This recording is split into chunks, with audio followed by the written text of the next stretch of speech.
Faltam só 2 dias para a data tão aguardada, 28 de julho, um domingo, 8 horas da noite, a aula inaugural da nossa segunda turma do Programa de Formação em Empreendedorismo e Negócios Empreendedor Mestre, programa com os maiores professores e professoras do Brasil e que tem a primeira aula aberta, gratuita, pública, para todo mundo poder assistir. E uma aula cheia de conceito prático para você poder aplicar na sua vida, para o seu negócio, para a sua caminhada empreendedora, que eles vão fazer muita diferença. Um abraço e até breve, hein?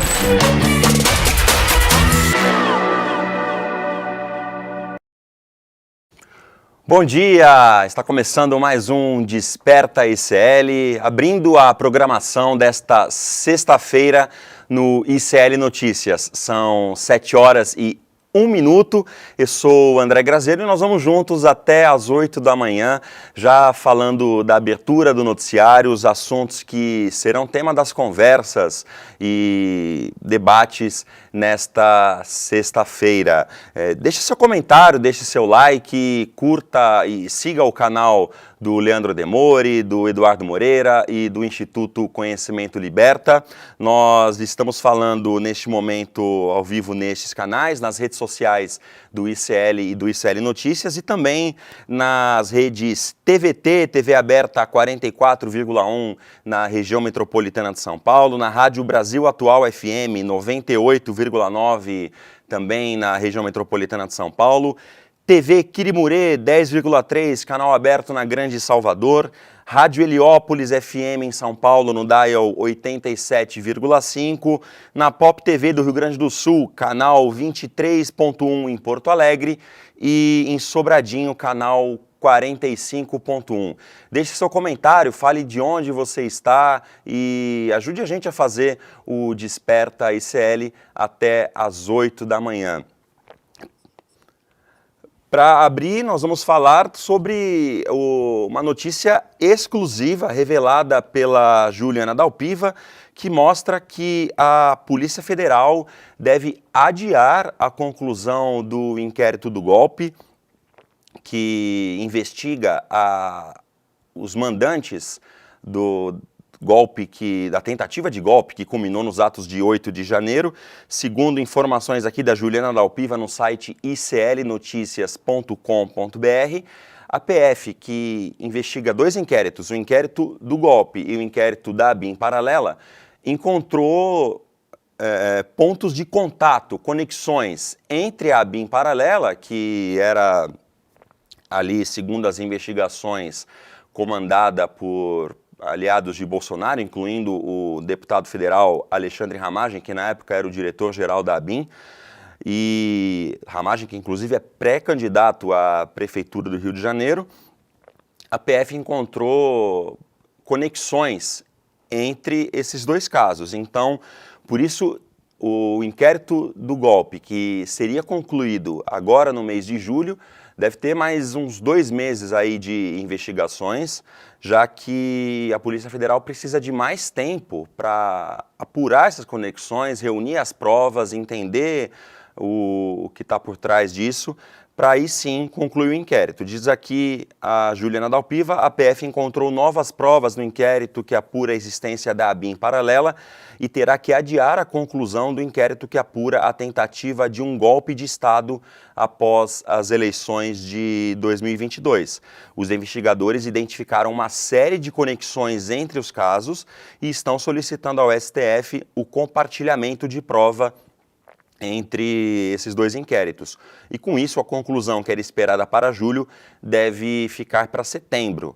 A questão é, em outubro tem eleição municipal. Então, existe uma certa pressão até para que não adia para depois da eleição, para não respingar no resultado eleitoral, mas, segundo a coluna, a PF não vai se pautar pelo calendário eleitoral. A eleição é no primeiro domingo de outubro, porém, o inquérito ficando pronto, a PF vai apresentar as conclusões e ponto final. Não tem essa de, não, a gente vai esperar para novembro, depois do primeiro turno, depois do segundo turno, enfim. Porque o calendário da Polícia Federal, segundo a coluna da Ju Dalpiva apura, não vai se pautar pela agenda eleitoral. Os investigadores disseram que quando o caso for concluído, será relatado normalmente e quando os crimes forem totalmente tipificados, os indiciados serão apontados no relatório final, independentemente da proximidade da eleição municipal.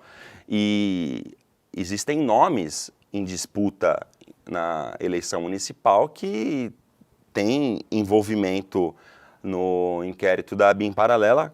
Por exemplo, o deputado federal Alexandre Ramagem, que é pré-candidato à prefeitura do Rio de Janeiro, e também o vereador Carlos Bolsonaro, que também do PL do Rio, que vai disputar mais uma eleição. Esses são dois nomes importantíssimos nesse inquérito. As investigações até agora da ABIN paralela apontam para um envolvimento bastante robusto deles dois nesse caso, né? nessa estrutura de espionagem, de arapongagem e de produção de dossiês com informações, inclusive falsas, para detratar adversários. Então, não deve, mas independentemente disso, a PF vai concluir os trabalhos até setembro.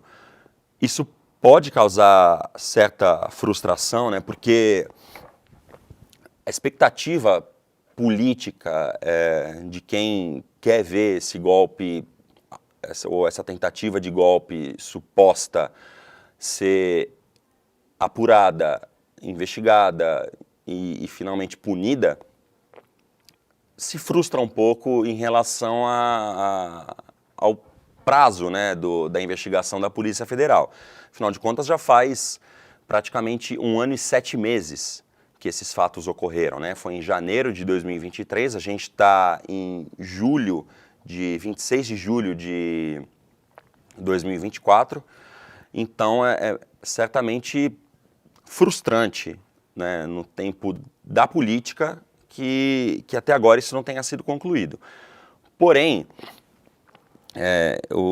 existe uma questão, e o Demori fala muito isso, né? Se o envolvimento fosse do Zé da Esquina, do André Graziano, do Leandro Demori, certamente esse inquérito já teria tido um pouco mais de celeridade. Mas, em se tratando de alguém ou de um grupo político que tem um apoio significativo de uma boa parte da população. A gente tem que lembrar que, mesmo depois de tudo que aconteceu nos 4 anos do governo Bolsonaro, o Lula ganhou por um fio de bigode. Foi quase um empate técnico. Se fosse uma pesquisa ali, seria um empate técnico entre os dois. Cerca de 2 milhões de votos deram a vitória para o presidente Lula. Sem dúvida nenhuma, uma vitória super legítima, porém, que demonstra que a força opositora, que hoje é opositora no governo federal, tem muito apoio popular.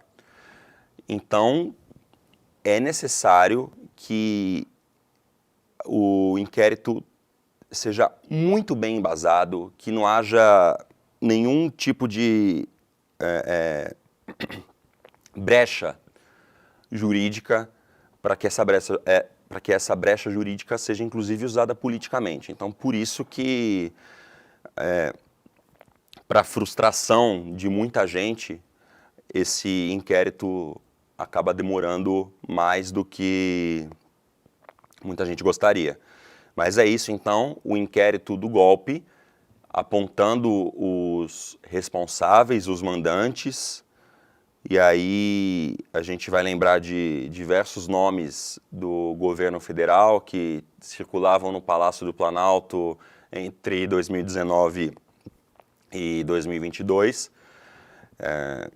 Esses nomes devem ser finalmente apontados. Deixe seu like e comente também aqui no canal do ICL Notícias. Fale de onde você está falando e ajude a gente a fazer o Desperta ICL. Eu preciso tomar uma água aqui porque o ar está bastante seco.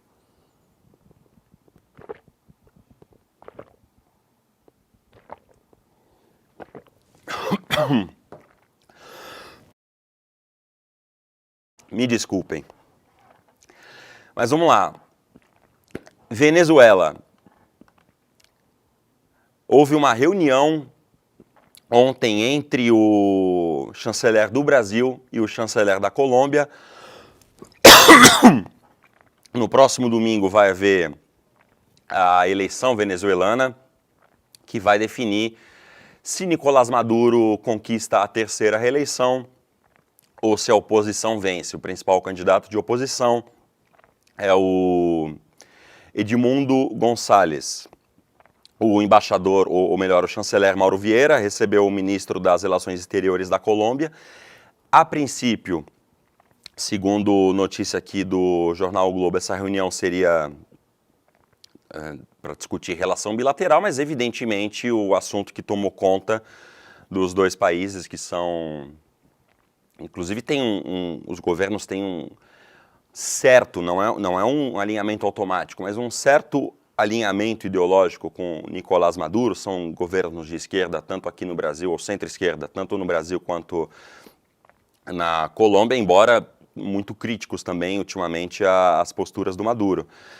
E durante a conversa, o Mauro Vieira, ministro das Relações Exteriores do Brasil, e Luiz Gilberto Murilo, da Colômbia, avaliaram que o resultado está em aberto e não dá para antecipar um ganhador, se será Nicolás Maduro ou Edmundo Gonçalves. O encontro durou 3 horas no Itamaraty, em Brasília. Os dois apresentaram opiniões coincidentes sobre o pleito e consideraram que as pesquisas de opinião no país vizinho são divergentes. De fato, existem pesquisas que colocam o opositor, Edmundo Gonçalves Urrutia, com até 60% dos votos. Há também pesquisas aí contratadas pelo chavismo, que apontam Maduro na frente, né? De qualquer maneira, alguns analistas internacionais avaliam que vai ser um resultado apertado, né? Na última eleição, Nicolás Maduro ganhou com mais de 60% dos votos, 67% se eu não me engano, mas houve, acho que dos 20 milhões de votantes possíveis na Venezuela, só 9 milhões compareceram às urnas. Houve uma grande abstenção.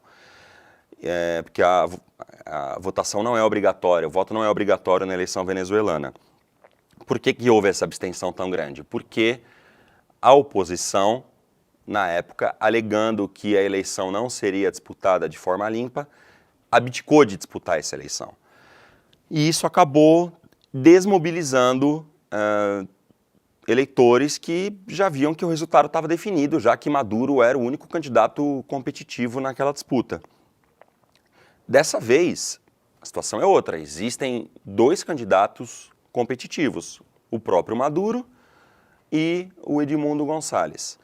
Então, por isso, a expectativa é de que a abstenção seja menor, consideravelmente menor, e não se sabe como isso vai afetar o resultado. Se a abstenção menor, os que deixaram de votar há 6 anos agora vão votar apoiando o Maduro ou apoiando o Urrutia, né? Enfim, é uma eleição ainda em aberto e certamente vai ser, ou possivelmente vai ser uma disputa muito apertada, né?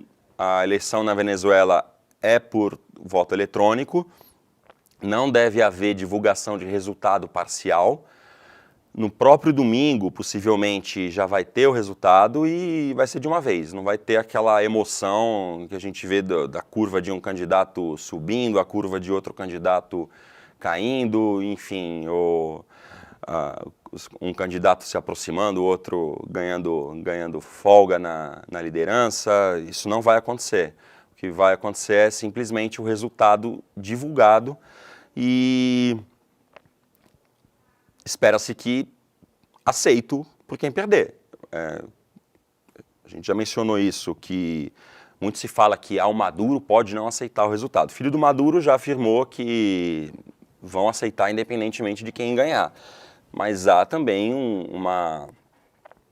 desconfiança de que a oposição não aceite o resultado. Houve um acordo assinado, né? Ao todo são 10 candidatos. Desses 10, 2 são competitivos e 8 correm muito por fora. Houve um acordo na Venezuela para que os candidatos assinassem um termo se comprometendo a aceitar o resultado independentemente do vencedor. Esse termo foi assinado por 8 candidatos, incluindo Nicolás Maduro. Mas um dos candidatos que não assinaram o termo é justamente Edmundo Gonçalves Urrutia, candidato de direita que disputa com chances de vitória contra Maduro. A alegação do Urrutia é que não dava para assinar um acordo imposto e que ele não tinha confiança em aceitar resultado de urnas que ele não pudesse, ou o grupo político dele, o partido político dele não pudesse auditar. Então, embora fale-se nada, né, pouco ou nada sobre isso na cobertura da Venezuela feita a partir do Brasil, é importante salientar que também existe essa dúvida em relação à aceitação do resultado por parte da oposição venezuelana, caso Maduro conquiste a 3ª reeleição. E aqui ligado no Desperta ICL, a gente tem o Brasilindo de Inhapim, em Minas Gerais, a Vânia de Santa Maria, no Rio Grande do Sul, Ana Maria de Salvador, na Bahia, Ronaldo também de Salvador, gente do Brasil inteiro assistindo aqui ao Desperta ICL. Muito obrigado pela companhia. A Andréia de Vitória, no Espírito Santo, João Cosme de Casimiro de Abreu, no Rio de Janeiro, e a Marilene de Portugal. Um abraço a todo mundo, muito obrigado pela companhia. A gente mencionou aqui Santa Maria, no Rio Grande do Sul, e enfim, todo mundo se lembra da tragédia climática que atingiu o Rio Grande do Sul e que ainda tem consequências humanas e econômicas severas, né? Ontem, o ex-presidente Jair Bolsonaro esteve em Farroupilha, no Rio Grande do Sul, e vocês se lembram do prefeito de Farroupilha, que vou aqui abrir a notícia no iclnoticias.com.br, para me lembrar do nome dele, que é o Fabiano Feltrin, do PL, partido do Bolsonaro. Dias depois, né, da tragédia, quando ainda a água estava super alta em diversos municípios, incluindo Farroupilha, o Fabiano Feltrin divulgou uma ligação dele com o ministro Paulo Pimenta, que na época ainda ocupava o Ministério da Comunicação do governo e hoje ocupa o Ministério Extraordinário da Reconstrução do Rio Grande do Sul. E a gravação mostrava o Feltrin cobrando de forma muito incisiva, ministro, vocês têm que mandar os recursos aqui para o Rio Grande, para Farroupilha, a população está passando necessidade, a cidade está destruída, enfim, ele cobrando de uma forma muito incisiva. E os dois falando ao telefone. A gravação mostrada pelo Feltrin mostrava só ele falando. Então, a impressão que se tinha quando essa gravação foi divulgada foi, nossa, o prefeito está extremamente ali preocupado com a situação da cidade dele, o que seria legítimo, né? E ele não está deixando barato, está cobrando de forma muito incisiva o ministro que não está mandando recursos, né? Porque o governo federal não está mandando recursos. Era essa a impressão que se tinha ao ver o Fabiano Feltrin falando com o Pimenta. Só que o Pimenta divulgou também a gravação do lado dele. O Pimenta tinha esse vídeo e divulgou. E aí ficou muito claro que o prefeito não tinha um plano de recuperação, não tinha enviado pedido formal para o governo federal. E existe uma coisa que se chama Lei de Responsabilidade Fiscal, que pode até dar impeachment de presidente, né? Se mandar um dinheiro que não tiver destinação certa, não é assim que as coisas funcionam. Existe uma certa burocracia, claro que em situações emergenciais a situação é diferente, mas existe uma certa burocracia, um rito burocrático que precisa ser minimamente cumprido ali para o envio do recurso. E aí, enfim, percebeu-se que o prefeito era, ou tentava manipular ali a situação, né? E esse prefeito ontem voltou ao noticiário. Veja esse vídeo, por favor, e daqui a pouco a gente conversa. A única coisa que eu não gostei foi a estátua em homenagem ao Alexandre de Moraes. Aqui não tem isso. Aqui não tem isso. A homenagem pra ele eu vou mostrar qual é que é, Vitorino. É só botar ele aqui na guilhotina, ó. Tá aqui a homenagem pra ele, ó. Boa!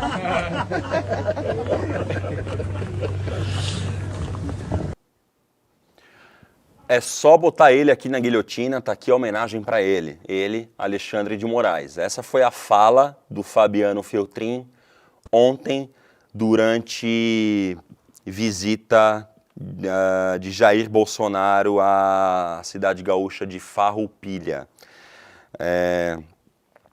Enfim, não farei juízo de valor sobre essa fala.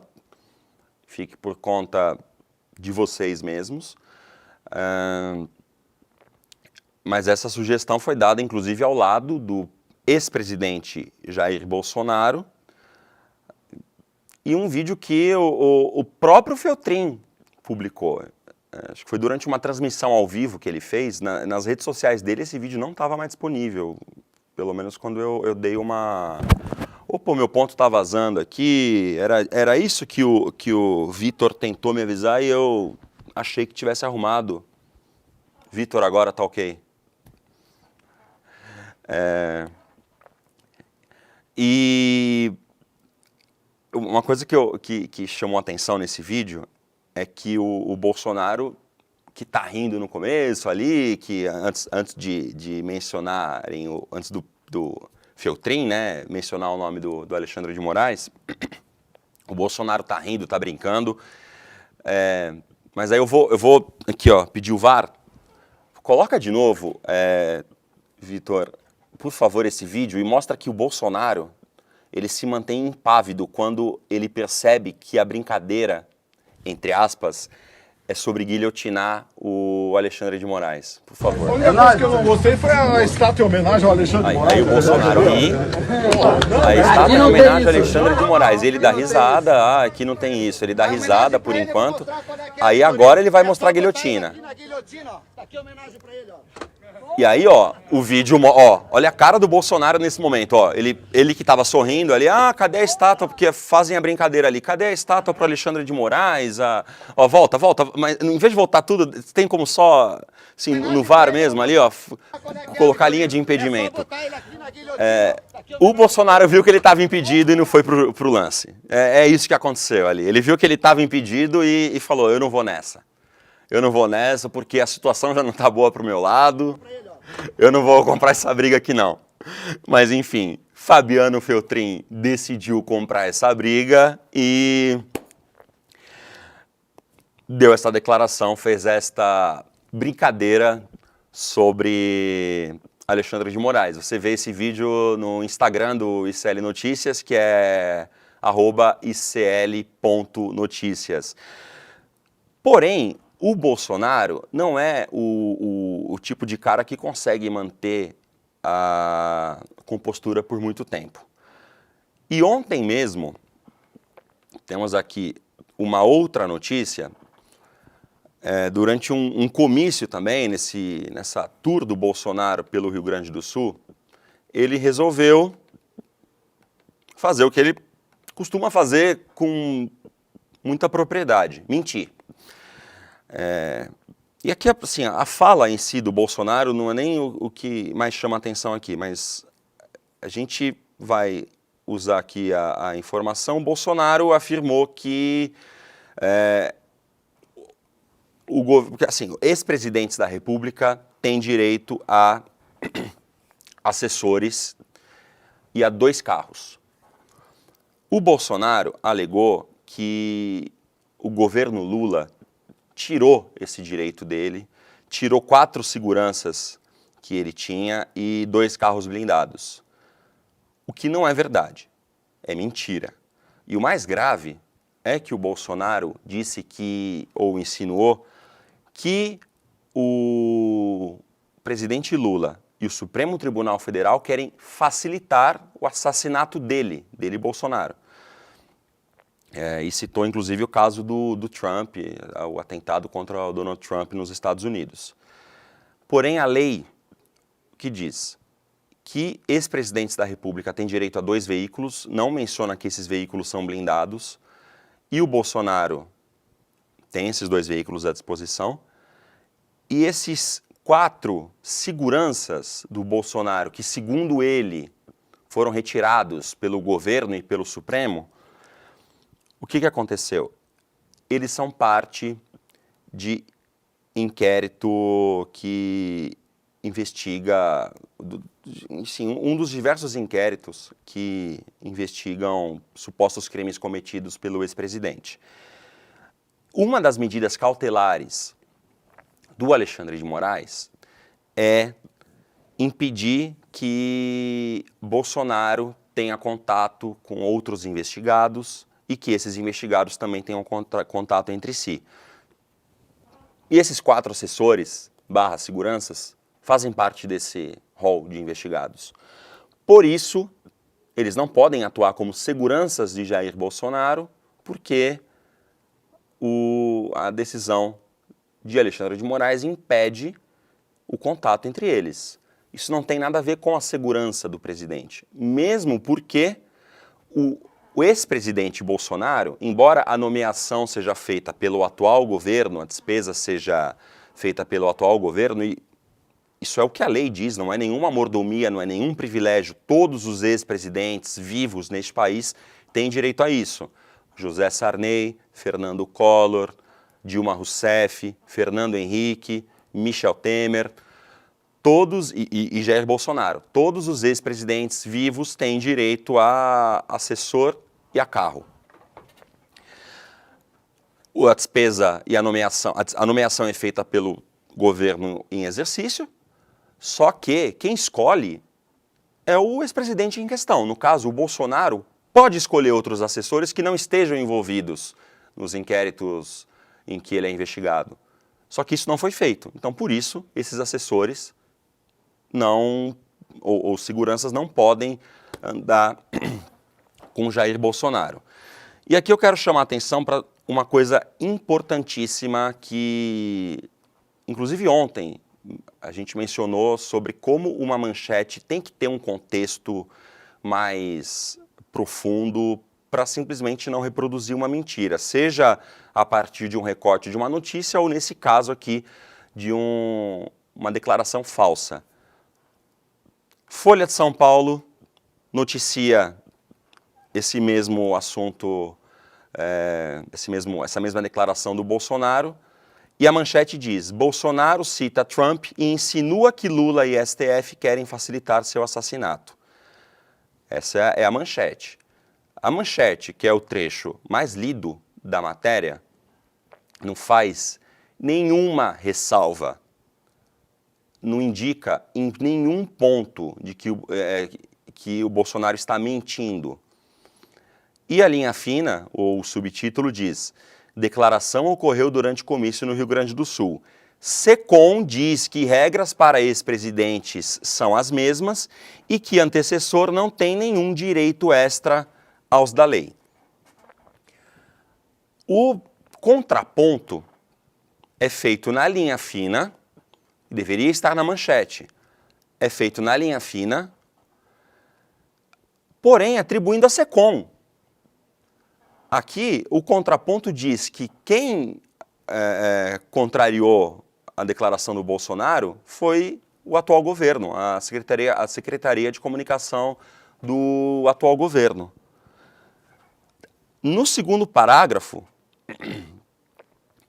aqui eles afirmam que a lei, no entanto, não prevê a disponibilização por parte da Presidência da República de automóveis blindados para ex-presidentes, apenas carros. Ou seja, não é uma contraposição do atual governo, não é uma guerra de versões, não é a fala do Bolsonaro rebatida pela fala do atual governo, é a fala do Bolsonaro contrariando a legislação. O texto da Folha deixa isso claro no segundo parágrafo. Quantas pessoas chegarão ao segundo parágrafo?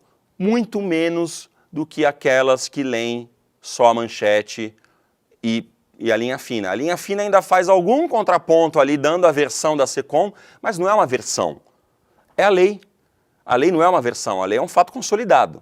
A lei diz tal coisa. Então não é a SECOM que está dizendo. A SECOM está mencionando a lei, certo? Então o que importa não é o que diz a SECOM, o que importa é o que diz a lei. O ICL Notícias, acertadamente, eu inclusive ontem conversei com Chico Alves, que é o editor do portal ICL Notícias, falando, nossa, que título adequado, né? Como é bom ver um colega, não que esperasse menos do Chico Alves, enfim, que é um profissional incrível e aprendo muito com ele.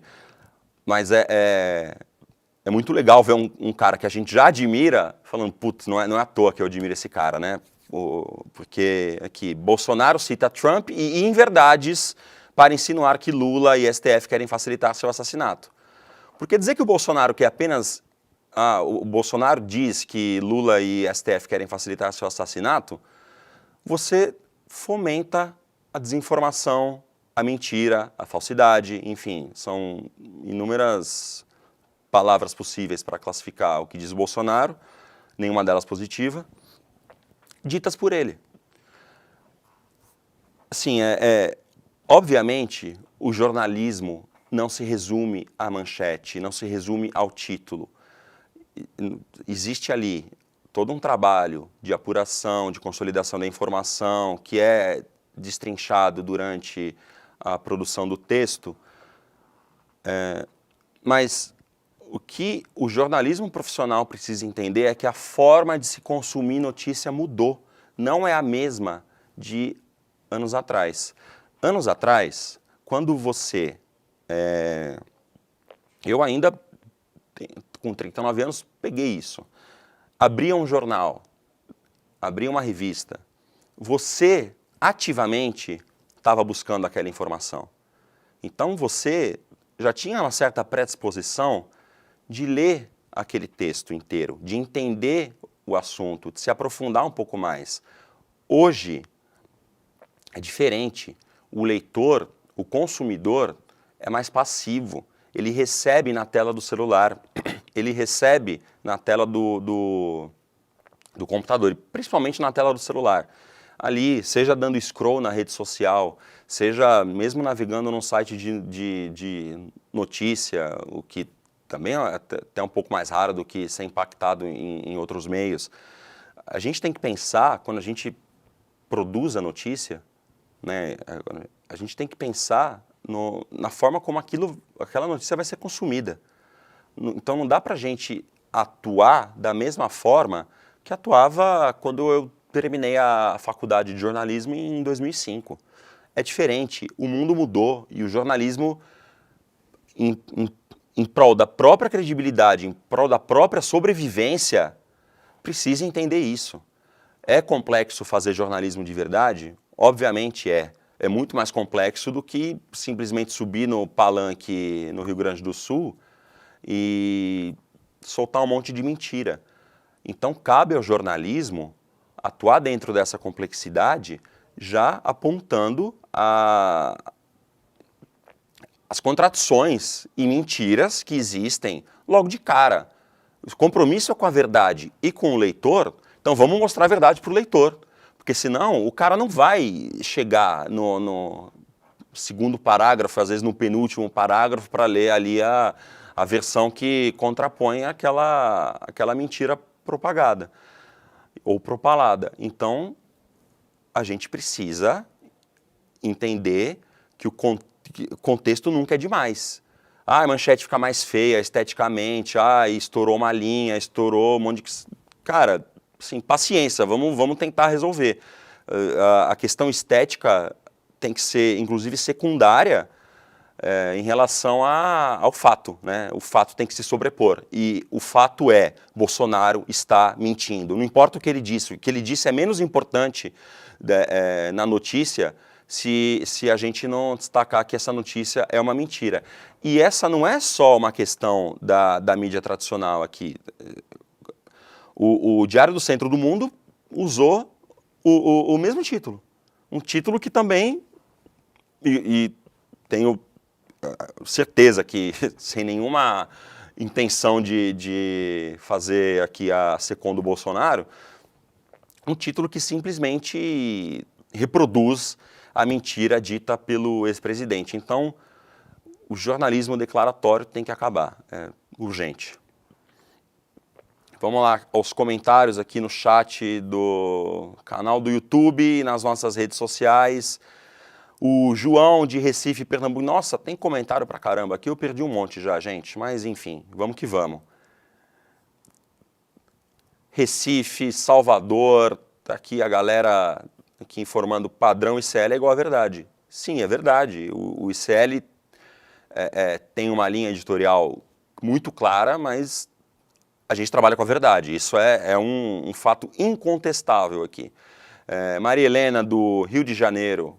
Um beijo para todo mundo do Rio de Janeiro. Marinalva de Serra, no Espírito Santo. Rio de Janeiro, 19 graus. Acho que está ainda mais calor. Aqui o meu computador marca 14 graus em São Paulo. Eu saí de casa antes das 6 da manhã, tava frio. Enfim. De novo no iclnoticias.com.br, uma das grandes estrelas da CEPAC, que é aquela reunião conservadora, né, ou de extrema-direita. Eles chamam de conservador, mas o conservadorismo não é exatamente isso, né? Enfim, essa reunião da CEPAC que aconteceu em Santa Catarina foi o Javier Milei, presidente da Argentina. E o Javier Milei começou a ser até incensado por meios liberais, por setores liberais, ou da imprensa, ou da economia, como, olha só, ele está diminuindo o déficit da Argentina, está acontecendo, enfim, diminuiu a inflação no começo e tal. O que aconteceu na Argentina? O Javier Milei simplesmente atuou de uma forma avassaladora para desmontar o Estado argentino. E com menos investimento estatal, um país que já tem dificuldade econômica, evidentemente a inflação de demanda vai cair, que é o que aconteceu no início do governo. Porém, o preço disso, além de ter muita gente passando fome, muito mais do que já tinha na Argentina, e já não era pouca gente, em 5 meses, o setor privado argentino perdeu 177 mil postos. No setor público, 25 mil foram demitidos. E a meta é chegar a 75 mil demissões. Existe uma falácia liberal que é também muito dita aqui no Brasil, de que o Estado é inchado, o funcionário público é encostado, fica mamando na teta do Estado, é um bando de vagabundo. Aqui eu estou falando de Brasil, tá? Eu não tenho um conhecimento profundo sobre o Estado argentino, mas na realidade brasileira o que acontece é o seguinte: quando a gente fala de funcionário do Estado, de funcionário público, a gente está falando de professor, de assistente social, médico, enfermeiro, profissionais de saúde de diversas áreas. A gente não está falando de marajá, para usar o termo que Collor adorava, de marajá que ganha super salário. Uma certa casta do funcionalismo público ganha super salário. Essa casta não foi afetada pela reforma da Previdência draconiana, aprovada, por exemplo, pela dupla Bolsonaro-Guedes. Essa casta não foi afetada. Os militares têm pensão para filha vitalícia, integral. Isso não foi mudado na reforma da Previdência. Ninguém mexe na reforma da Previdência ou na previdência dos militares, ou na previdência do alto escalão do judiciário. Ninguém mexe nisso. Agora, mexem na base, no trabalhador que ganha menos, que tem ali estabilidade do serviço público, que é fundamental, mas que não tem um super salário. Em alguns setores, sim, tem um salário digno. A gente pegar, por exemplo, o auditor da Receita Federal tem um salário digno e tem a estabilidade. E quão importante não foi a estabilidade do servidor da Receita Federal que peitou ali o gabinete do presidente da República falando, não, estas joias estão apreendidas e daqui não vão sair. Se não fosse a estabilidade, esse cara estava na rua. Né? Enfim, a estabilidade garante, inclusive, que o funcionário público cumpra a sua função dentro da lei de forma adequada, acima de interesses de chefe momentâneo. E essa ideia de Estado mínimo ou Estado quase inexistente é global, né? Sim, dentro da direita liberal e da extrema-direita. O Milei, que já demitiu 25 mil trabalhadores da Argentina, quer chegar a trabalhadores do setor público, tá? Quer chegar a 75 mil demissões, ou seja, é desmontar o Estado argentino. Matéria do Brasil de Fato aqui no portal do ICL Notícias. Entre novembro de 2023 e abril de 2024, o setor privado da Argentina demitiu cerca de 177 mil trabalhadores, segundo o relatório do Centro de Estudos de Política Econômica, o CEPA. O levantamento indica como causas a recessão econômica aprofundada no governo ultraliberal de Javier Milei e a consequente queda no consumo. Os números não incluem a situação do mercado informal, que corresponde a quase metade da força de trabalho na Argentina e que deve aumentar.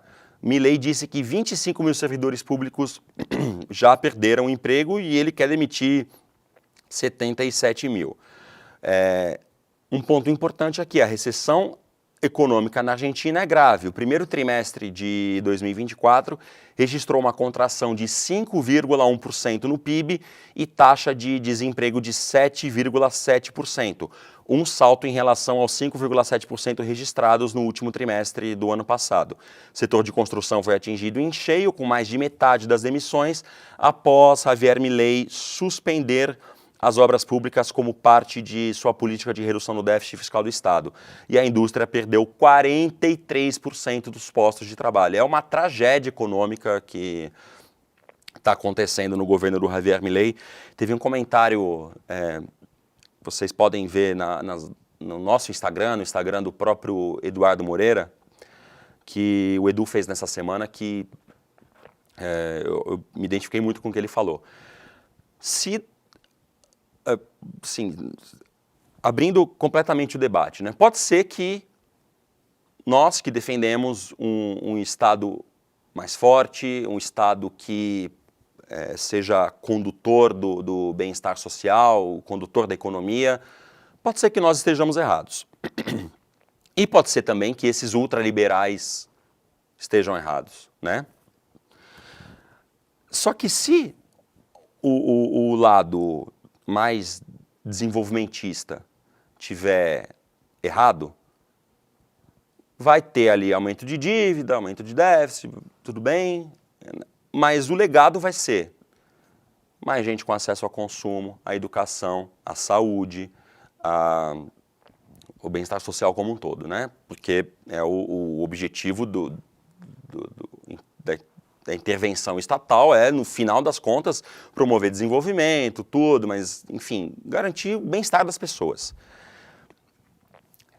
Se os ultraliberais estiverem errados, o legado é destruição, o legado é devastação. Então, tem que ficar claro uma coisa, o Milei, com o que ele está promovendo na Argentina, ele está dando todos os argumentos do mundo para que a gente saiba que a direita ultraliberal, que assim, é uma mistura de direita ultraliberal com extrema-direita, né, que tem muito mais convergência do que divergência entre eles, que essa direita é devastadora para qualquer país. Não é, evidentemente, o que ninguém deseja para a Argentina, mas é a realidade posta hoje. Mais gente desempregada, mais gente passando fome e um país com a economia se retraindo. São 7h45, noticiário internacional.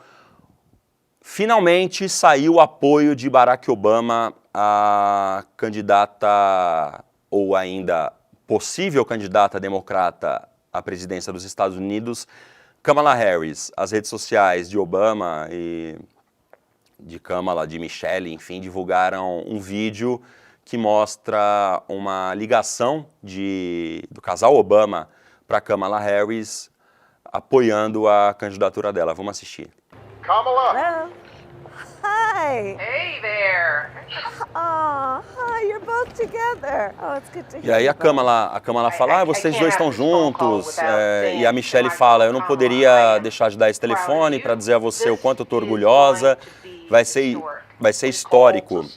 E agora o Barack Obama dizendo que ele e Michelle não poderiam estar mais orgulhosos de apoiar a candidatura dela e, enfim, ela agradece muito, estava ansiosa para isso, ela e Doug, o marido dela, estavam ansiosos e que ela quer dizer que as palavras que ele disse e a amizade dos dois, enfim, ela não pode expressar mais gratidão. E, enfim, muito obrigada e é isso. E ela ainda no final, a Elo Vilela chamou a atenção para isso hoje, agora na redação, ela ainda fala, né, a gente vai se divertir e tal. Ela tem essa pegada, né, de diversão, sabe? De ser animada, ao mesmo tempo que ela tem um discurso muito sério, duro, né? Estou muito ansioso para assistir ao debate entre ela e o Trump, porque ela é boa a retórica dela é muito boa, né? Ela enfim, foi promotora, procuradora, está habituada a tribunais, então ela tem uma oratória muito boa, vai ser bom para enfrentar o tom incisivo, debochado e arrogante do Donald Trump. Mas ao mesmo tempo ela tem essa seriedade e esse eu sou galera, né? Como diria a Rita Lee, ela é tão galera. E ainda sobre o noticiário americano, na Folha de São Paulo, ontem Kamala Harris teve um encontro com Benjamin Netanyahu, primeiro-ministro de Israel, e falou sobre, evidentemente, o assunto, não é possível que esse assunto fique de fora, sobre a crise humanitária em Gaza e a guerra na faixa de Gaza. Vou aumentar um pouquinho aqui o zoom. Aqui a foto dos dois juntos na Folha de São Paulo. O encontro era observado de perto por analistas que buscavam ali indícios de possíveis reformulações na política externa americana em relação ao Estado judeu, caso a provável candidata do Partido Democrata à presidência vença as eleições em novembro. Kamala Harris classificou o diálogo como franco e construtivo. Ela reafirmou o apoio ao que eles chamam de direito de defesa de Israel, né, após o ataque terrorista do Hamas. E ninguém questiona o direito de defesa, o que se questiona é a proporção e o que Israel está promovendo. Enfim, já promovia antes, né, mas o que o governo Netanyahu vem promovendo na faixa de Gaza. Mas, ao mesmo tempo, ela pontuou a preocupação humanitária, ela disse que não vai se calar sobre possíveis abusos cometidos. Enfim, é uma situação tênue, delicada ali. Ela tem que se equilibrar numa linha muito fina ali, né? Porque Kamala Harris é do Partido Democrata, progressistas americanos que não têm alternativa acabam apoiando a candidatura democrata contra o candidato que sim é um candidato de extrema-direita, Donald Trump. Está muito seco o tempo aqui.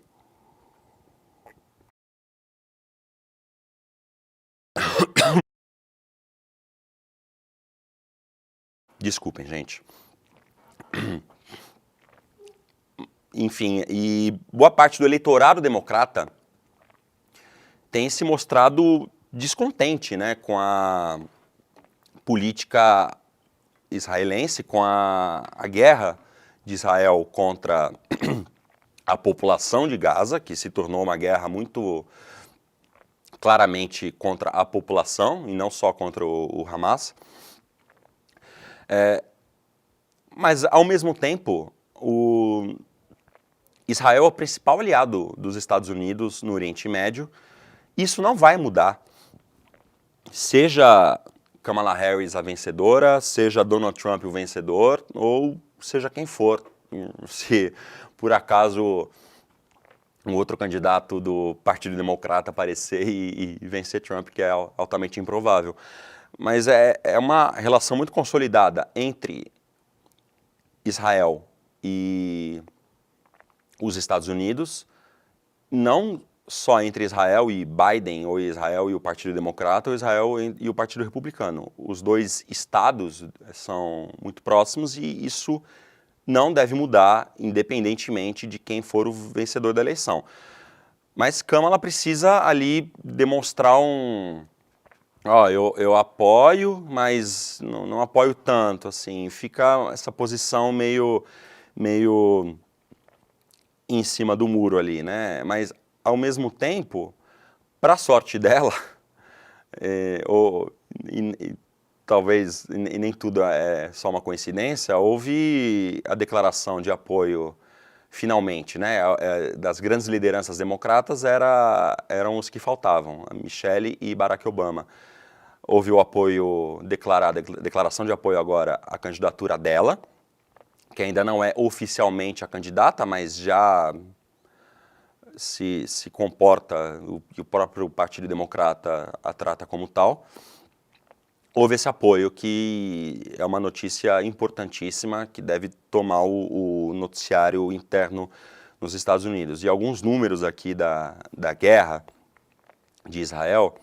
Desde o começo da guerra, em outubro passado, mais de 39 mil pessoas morreram em Gaza, segundo os cálculos de autoridades locais, ligadas ao grupo terrorista Hamas. Sim, porém, o Hamas ele tem o braço armado, que promoveu o ataque terrorista e é apontado como grupo terrorista pelos Estados Unidos, Israel, enfim. E tem também o lado político, administra a faixa de Gaza, né? Então, enfim, as pessoas ali estão sob um regime do Hamas e 39 mil pessoas morreram, o que é muita gente, e a maior parte de mulheres e crianças. Sempre com a alegação de que está usando escudo humano, o Hamas usa escudo humano, usa a população civil como escudo. E, enfim, Israel, sob essa alegação, tem matado milhares de pessoas que não têm comprovadamente ligação com o grupo terrorista. E a ONU estima que 2 milhões do total de 2 milhões, ou seja, olha só, gente, de 2 milhões e 200 mil habitantes da faixa de Gaza, 2 milhões já foram obrigados a deixar suas casas. Vocês têm ideia do que é isso? E aí, Israel, quando vai promover um ataque, por exemplo, numa área residencial, diz, não, mas a gente avisou antes que ia promover. A gente avisou as pessoas lá para saírem de lá. Você imagina se você está na sua casa e alguém te avisa, daqui 12 horas a gente vai destruir o seu prédio. Então saia daí. É tranquilo? Sob esse argumento dá para dizer que não, então tá tudo bem. Então, ok, me avisaram, perdi tudo aqui, perdi meus bens materiais, minhas memórias, né? Foto, documento, a ligação afetiva que eu tenho com aquele local. Perdi tudo isso, mas tudo bem, me avisaram que iam bombardear aqui, então tá tudo certo. Não dá pra gente encarar isso com normalidade, né? Não é normal que um ataque de um país a uma região, ou o contra-ataque de um país a uma região, já que houve o ataque do terrorista do Hamas em Israel, provoque que uma conta de padaria, 90% das pessoas tiveram que deixar suas casas. Isso é inaceitável, né? E relatório mais recente da FAO aponta que 96% da população no território palestino, ou 2.100.000 pessoas, enfrentam insegurança alimentar aguda. Ou seja, muitas vezes passam fome. Enfim, esse é o atual governo de Israel, de Benjamin Netanyahu, que foi anteontem recebido no Congresso americano e ovacionado por parlamentares daquele país. São 7h56. Um abraço aqui no chat do canal ICL. Sim, André Graziano Pigarro, né? Por causa do Rodrigo Viana. Até minha mãe uma vez olhou para mim e falou, André Graziano. Eu olhei e falei, não, minha mãe falou isso para mim, acabou, né? E hoje eu que tô com a voz aqui, é a maldição do Pigarro, que o Jornal da Tosse.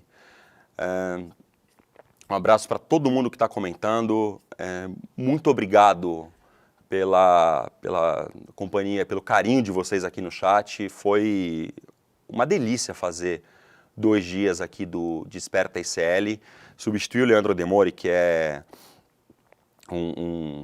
além de um grande colega, é um excelente profissional, um cara que antes de eu trabalhar no ICL já admirava, com toda a história dele no jornalismo, história recente, inclusive, no jornalismo, com a participação na Vaza Jato, que foi fundamental, virou a chave, né, da política brasileira, trazendo à luz o que muita gente já sabia, mas muita gente não fingia não saber, sobre a Lava Jato. E foi difícil substituí-lo aqui nesses 2 dias. Ontem, principalmente, eu estava muito nervoso e, enfim, eu quero agradecer a todos vocês aqui que deixam os comentários, pelo carinho de vocês, e a toda a equipe técnica, a equipe de jornalismo aqui, que foi muito gentil, muito carinhosa comigo nesses 2 dias. E 2 dias, aliás, é o que falta, né, para a aula inaugural da segunda turma do Empreendedor Mestre, a aula Hackeando o Sistema com o Eduardo Moreira. Você pode se inscrever no link despertaricl.com.br ou acessar o QR Code aqui. Opa, dessa vez eu acertei de primeira aqui, ó. O QR Code aqui, ó, tocar no dedo do Edu aqui, ó. Opa, tá difícil, foi. Acessar aqui pelo QR Code e se inscrever gratuitamente. A aula inaugural é gratuita e será no domingo às 8 da noite, dia 28 de julho. Você, ou pelo QR Code, ou pelo Despertar ICL, ou Desperta ICL, é isso ou Despertar ICL? Opa, Desperta ICL, eu preciso trocar meu óculos, despertaicl.com.br. Essa aula vai mostrar para você que não existe fórmula mágica para ficar rico, para fazer uma empresa decolar, enfim. É preciso suar a camisa e também ter acesso a um conhecimento que ajude você a tomar as melhores decisões para o seu negócio. Se você está esperando uma fórmula mágica que de um dia para o outro, no estalar de dedos, você vai ficar rico, fazer sua empresa de sair do fundo da garagem para um grande conglomerado, você está no lugar errado. Isso não é esse tipo de discurso que você vai ouvir na aula Hackeando o Sistema ou no curso Empreendedor Mestre como um todo, né? Enfim, o Eduardo é um cara que faz curso na área de investimento, de empreendedorismo, e ele tem esse desafio, né? Ele não tenta vender água no deserto, né? A água que não tem. Ele vende onde tem, ensinando as pessoas de fato que não existe fórmula mágica, que se alguém está vendendo para você uma fórmula mágica dizendo que você vai ficar rico de um dia para o outro, você está sendo enganado, essa pessoa está te enganando. Então, se você quer acesso aos melhores professores, com métodos científicos, métodos que vão, de fato, ajudar você para e passo a conquistar mais espaço para o seu negócio, você acessa o QR Code e se inscreve para a aula inaugural do Despertar, ou melhor, do Empreendedor Mestre, para a segunda turma do Empreendedor Mestre. O Desperta ICL fica por aqui, são 8 da noite e você fica agora com... Ou 8 da manhã, né, gente? Eu tô dormindo tão pouco que eu tô perdido no fuso horário. São 8h01 e agora no horário de Brasília, e você fica agora com o ICL Notícias primeira edição. Hoje tem a Roberta Garcia, a Heloísa Vilela e o Eduardo Moreira. Um abraço e muito obrigado. Faltam só 2 dias para a data tão aguardada, 28 de julho, um domingo, 8 horas da noite, a aula inaugural da nossa segunda turma do Programa de Formação em Empreendedorismo e Negócios Empreendedor Mestre, programa com os maiores professores e professoras do Brasil e que tem a primeira aula aberta, gratuita, pública, para todo mundo poder assistir. E uma aula cheia de conceito prático para você poder aplicar na sua vida, para o seu negócio, para a sua caminhada empreendedora, que eles vão fazer muita diferença. Um abraço e até breve, hein?